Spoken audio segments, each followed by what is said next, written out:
It's worth a quick detour to talk briefly about collections in other programming languages. Now, I don't need to get super specific about each individual language, but there are a few general things you should be aware of.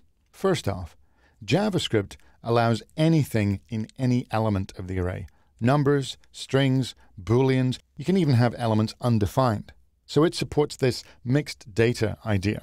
But many languages only allow specific kinds of data in an array. It is an array of strings or an array of integers. You can't have both in the same array. And this is probably more common across languages. Similarly, JavaScript allows us to create an array with, say, for example, 3 elements, but we can then add to it or even subtract from it. But other languages may want your arrays to be a fixed size. You have to know how big it is before you make it. If you make an array that's 5 elements long, you can't change it after it's been made. Now, there's a couple of words you may run into with this idea, that of a mutable versus an immutable object. If something is mutable, it can mutate, it can change, whereas something is immutable, it cannot change after it's been created. So in quite a lot of languages, you actually choose whether you want an immutable array or a mutable array. Now, you might think, why on earth would I ever want an unchangeable array? Why wouldn't I just want the flexibility of one that can change, that I can add to, subtract to? Well, think of a couple of examples. Say you make an array containing all the days of the week or the months of the year. Do you really need to add elements to that array?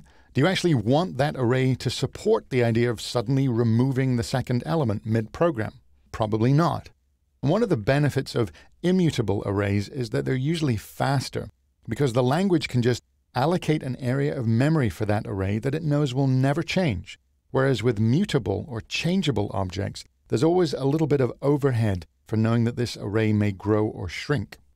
We've seen that an array is an ordered list of items. We start at position 0 and go up one by one.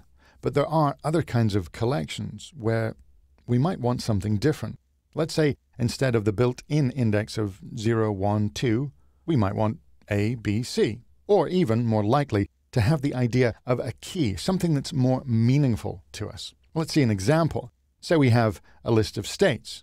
It might be very useful to have this collection, but using the abbreviation for these states. So instead of going up 0, 1, 2, we'll use AL, AK, AZ. Now this kind of an array can be created in many languages, and it goes by quite a few different names.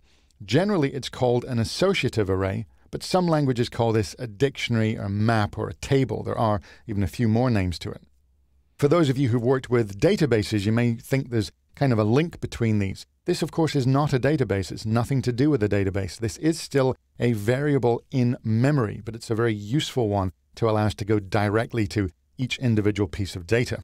So when you move into exploring any language, you're going to find it's very common for you to consider what is that language's built-in support for different kinds of collections. What does it let you do and what does it make you do?